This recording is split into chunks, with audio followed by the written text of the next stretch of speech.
This picture was painted in 1872 and exhibited at the Royal Academy in London in May 1873 under the title English Archers, 19th Century, but is now better known under the name it acquired subsequently, a nickname really, the Fair Toxophilites. It was painted by British artist William Powell Frith. The word toxophilite derives from the Greek and translates as a lover of the bow, and is thus a term for those who practice archery, as in the name of the Royal Toxophilite Society, founded in 1781. The term Fair Toxophilites was popular in the 19th century as a term for women, young women specifically, who took up the sport of archery. Frith's painting shows 3 such women taking part in archery in the grounds of an English country house. It is a picture that is both timeless and of its time, for all the historical connotations of archery and the timeless appeal of the landscape setting of park, trees, and hills. This is an image of the modern world of the 1870s, a modern pastime, modern fashions, and modern women. William Powell Frith was born in Ripon, Yorkshire, in 1819. Although he showed considerable artistic talent from a young age, he was initially a reluctant artist. He wanted to be an auctioneer. But, in a reversal of the conventional rebellious young artist cliché, his parents persuaded him to abandon his plans for a respectable humdrum career and instead to seek his fortune as an artist. Accordingly, he received artistic tuition and became a student at the Royal Academy in 1837. He went on to have a long and very active career, and, in terms of the popular appeal of his work and the prices he could command, ultimately became one of the most successful artists of his era. From the beginnings of his professional career, Frith was a successful portrait painter, and also quickly gained a reputation as a painter of scenes from literature and history. But it was as a genre painter, specializing in scenes of everyday life, that he became best known. He had the ability to capture the minutiae of daily life in his paintings.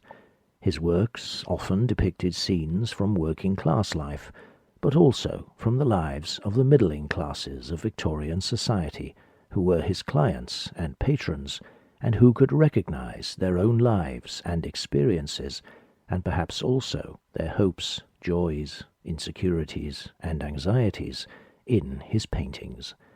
They liked his storytelling, his depiction of character, his never-failing interest in the human interactions and material details of everyday life, which were also their fascination. Artists were prominent figures in Victorian life, and Frith was among the leading personalities of the contemporary artistic establishment. He was elected to the Royal Academy in 1853 and served as RA President from 1887 to 1896. In 1895 he was knighted in recognition of his contribution to the arts. He continued to paint into his old age, holding the final public exhibition of his work in 1902 and dying in his 90th year in 1909. He was highly industrious, producing hundreds of paintings, but is best known for his 3 large canvases showing gatherings in contemporary settings of all classes of society and types of people: Life at the Seaside, Ramsgate Sands, Derby Day, and the railway station.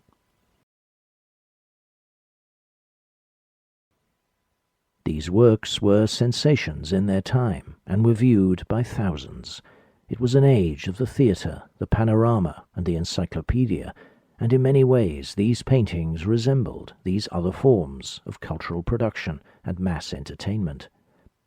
It was also an age of technology, and Frith used modern imaging techniques both to create his works — he was one of the first artists to embrace photography as a preparatory tool — albeit with varying success, and to disseminate them.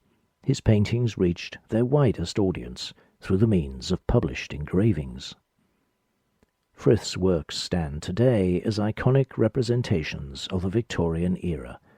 To his own contemporaries, and to later generations, for whom opinions of his work have tended to mirror the critical fortunes of Victorian art as a whole, Frith is one of those artists who seem to sum up an age.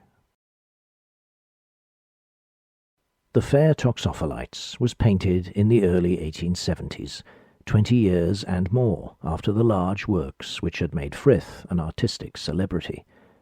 Here it is shown at the same scale as Ramsgate Sands, Derby Day, and the railway station. It is a relatively small picture, less than 1 metre in height, unframed, with just 3 people in it, rather than a vast canvas crowded with figures, and it has a tightly focused field of view, rather than a sweeping panoramic gaze. Frith discusses the picture in his autobiography, published in 1887. My desire to discover materials for my work in modern life never leaves me, and will continue its influence as long as my own life lasts. In obedience to this impulse, I began a small work suggested by some lady archers, whose feats had amused me at the seaside. I found sufficiently satisfactory models in 3 of my daughters, one of whom is in the act of shooting, the others standing by, bow in hand. A landscape background foils the figures agreeably enough. The subject was trifling and totally devoid of character interest, but the girls are true to nature, and the dresses will be a record of the female habiliments of the time. The painting which those seaside lady archers inspired shows 3 young women at an archery contest. As Frith says, the sufficiently satisfactory models were 3 of his daughters. If he seems a little vague about his children, it is because he had 19 of them, 12 with his wife Isabel, and another 7 with his mistress, Mary Alford. He married her very soon after the death of his wife. This complex personal situation was kept largely secret during Frith's life. It, of course, rather undermined the happy family man persona that was part of his public image.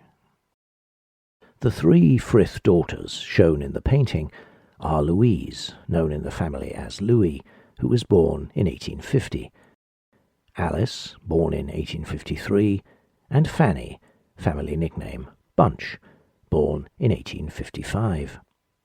The youngest, Fanny, is at the rear, holding a parasol, with Louise in front of her with her bow held in her right hand, and Alice is in the foreground with her arms extended, raising her bow and preparing to shoot.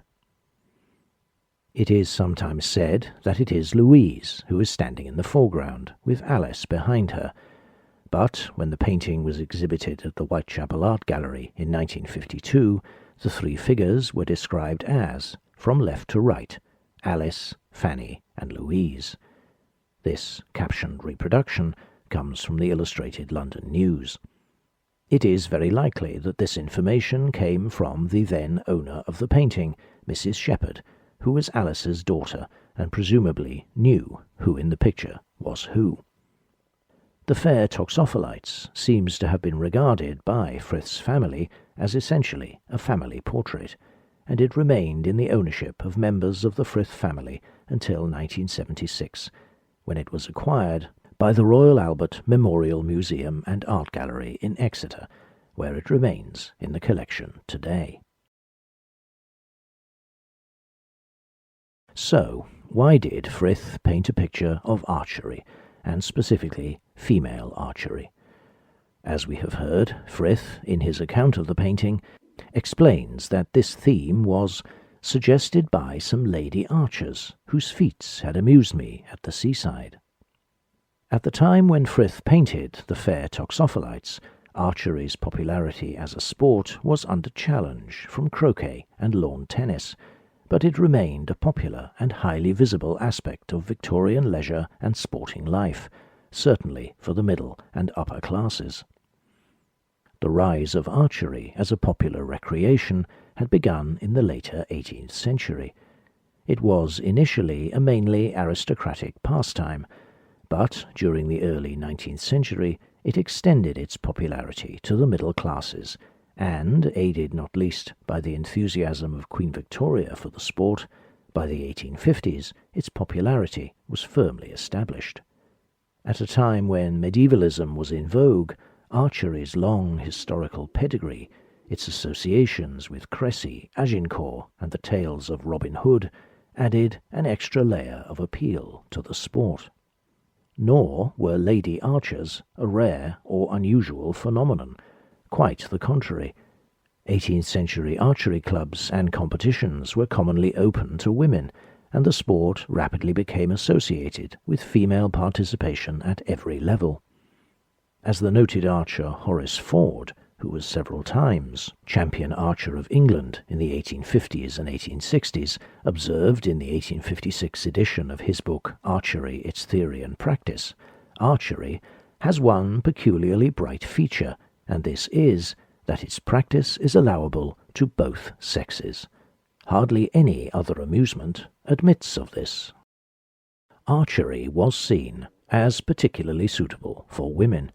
It was a healthy, open-air activity that provided exercise, but did not require violent exertion or expose its participants to significant risk of injury.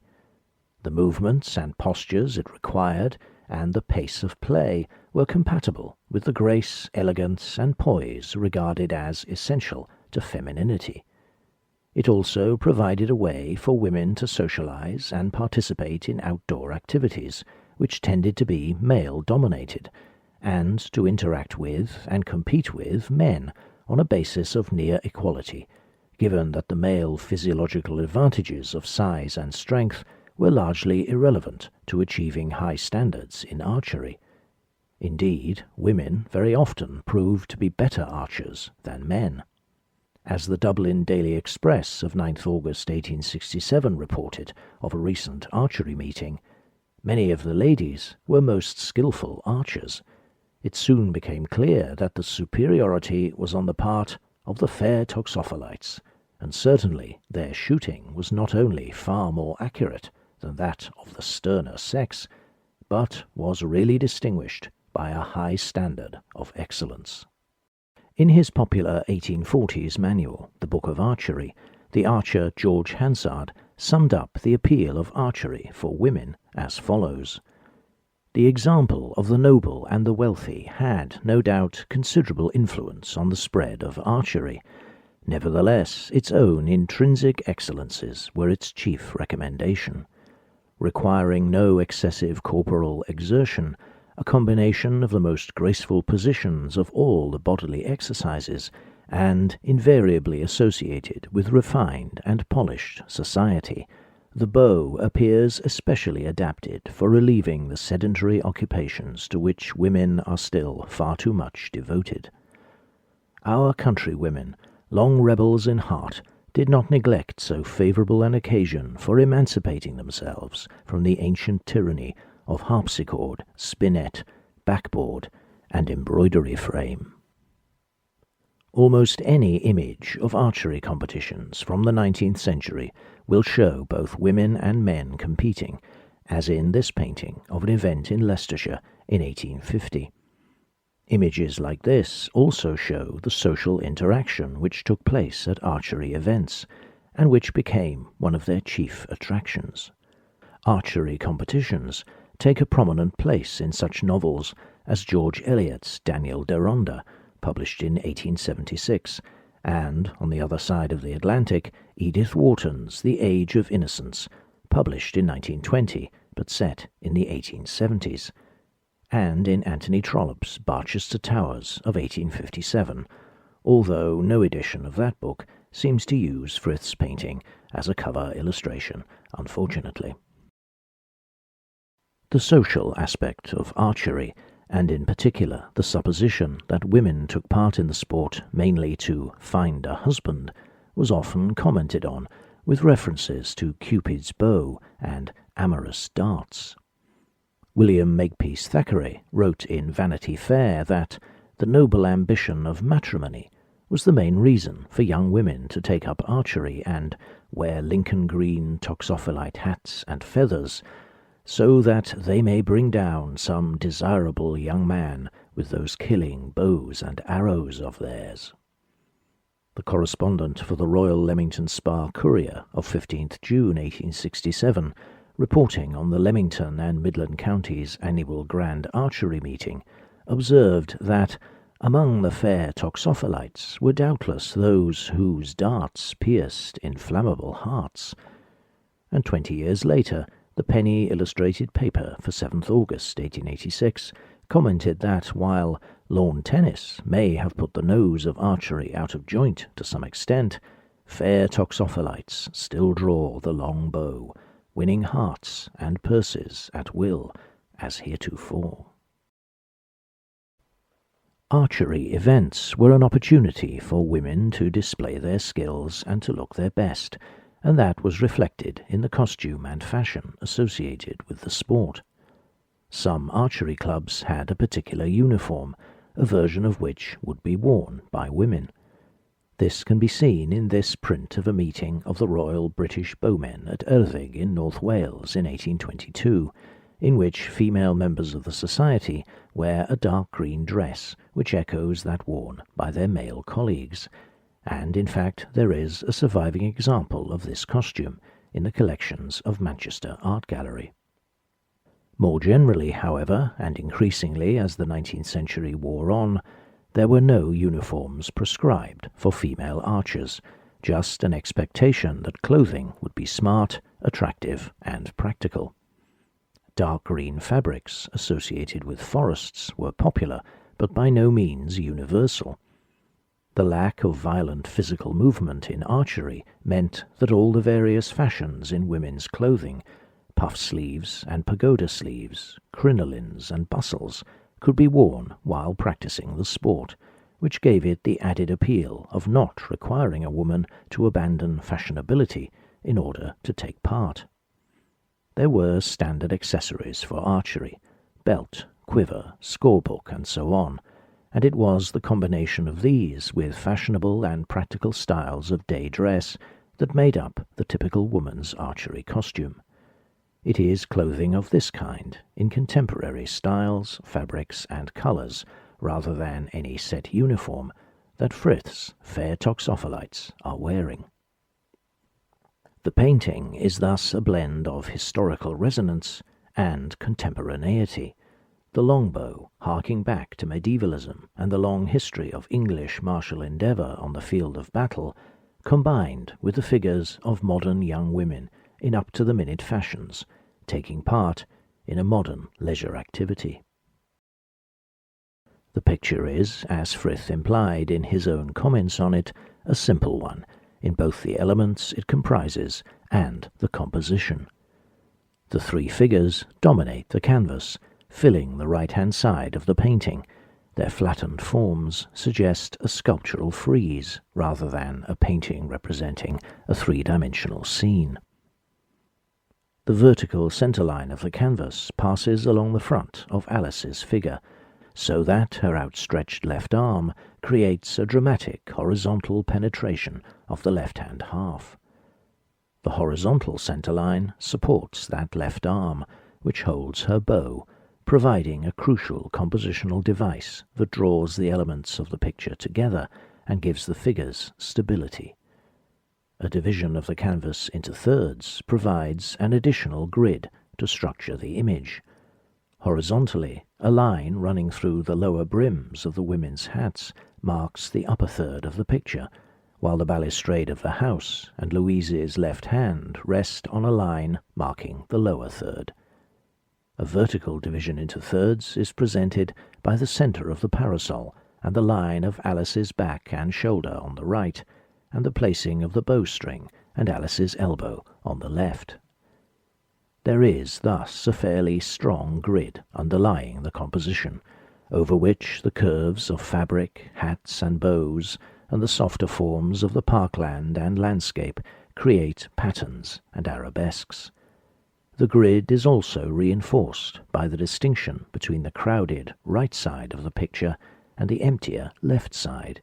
The openness of the latter suggests the open space through which Alice's arrow, once loosed, will fly towards its target. The parkland setting is painted with less detail, in a generalized manner, informed by the 18th century painters Frith admired, rather than the densely detailed representations of the natural world associated with the Pre-Raphaelites and their followers. The archery is taking place in the park of a country house. That house, incidentally, does not seem to represent a particular place, and is modern rather than ancient, constructed in the fashionable Neo-Elizabethan style of the 1860s, with clean red brickwork and sharply cut stone in window mouldings and terrace balustrade. The oaks that shade the lawn are older than the house which looks out upon them, another instance of ancient and modern blending in this picture.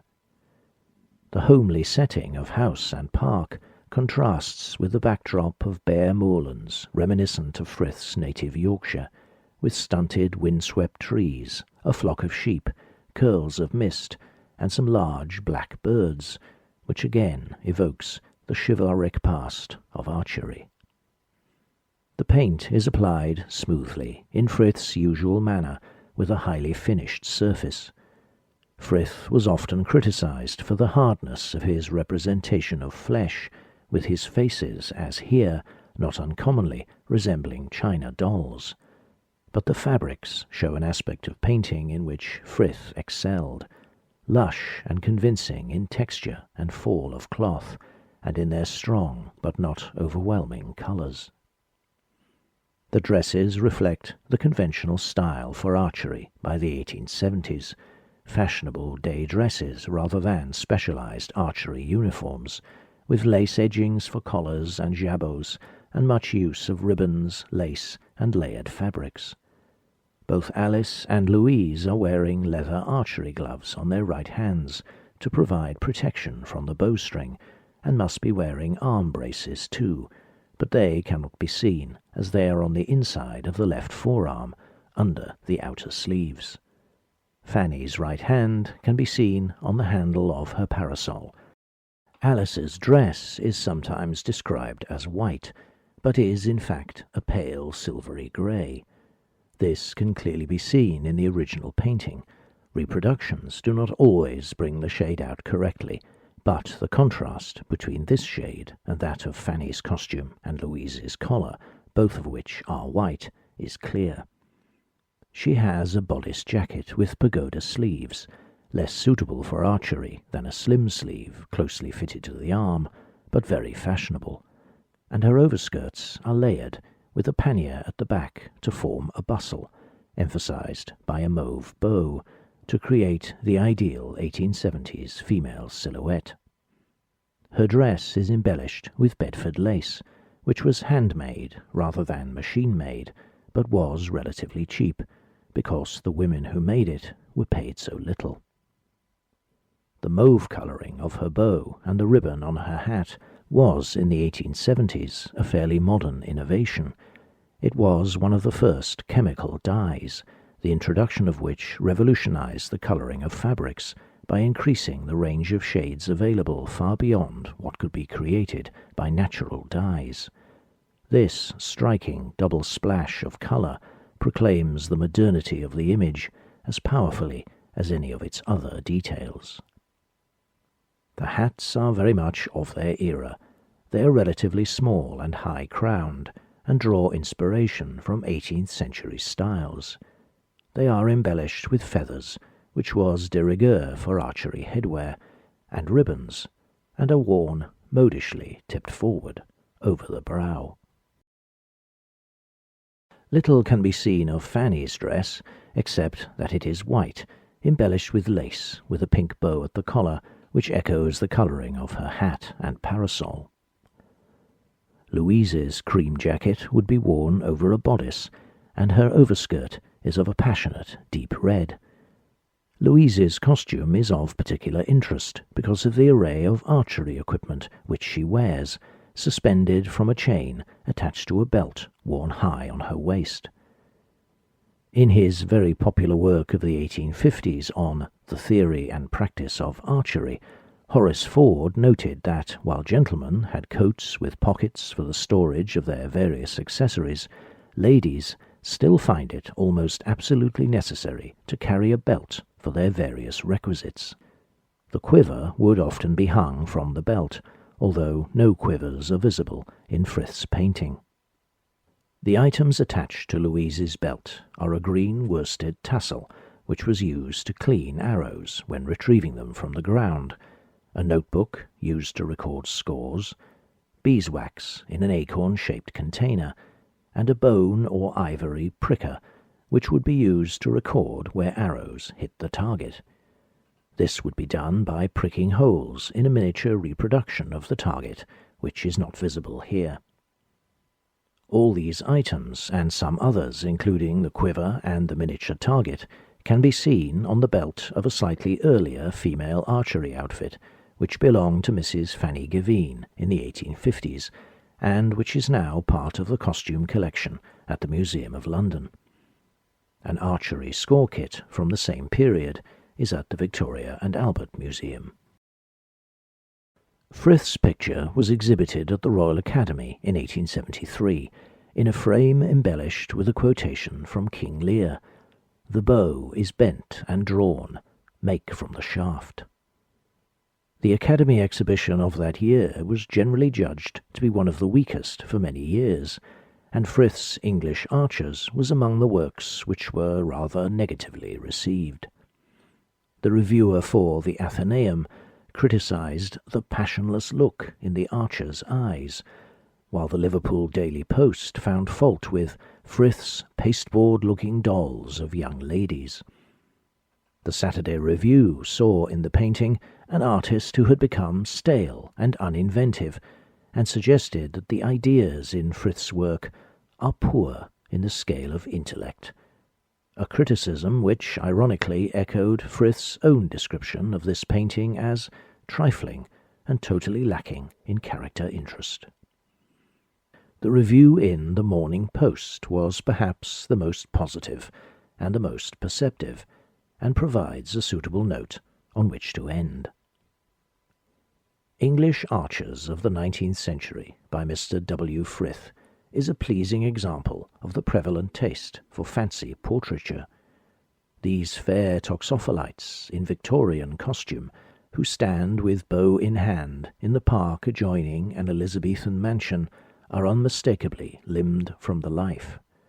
The quotation from King Lear, "The bow is bent and drawn, make from the shaft," is apt enough as far as the action of the figures is concerned, but there is nothing of Shakespearean character about these ladies.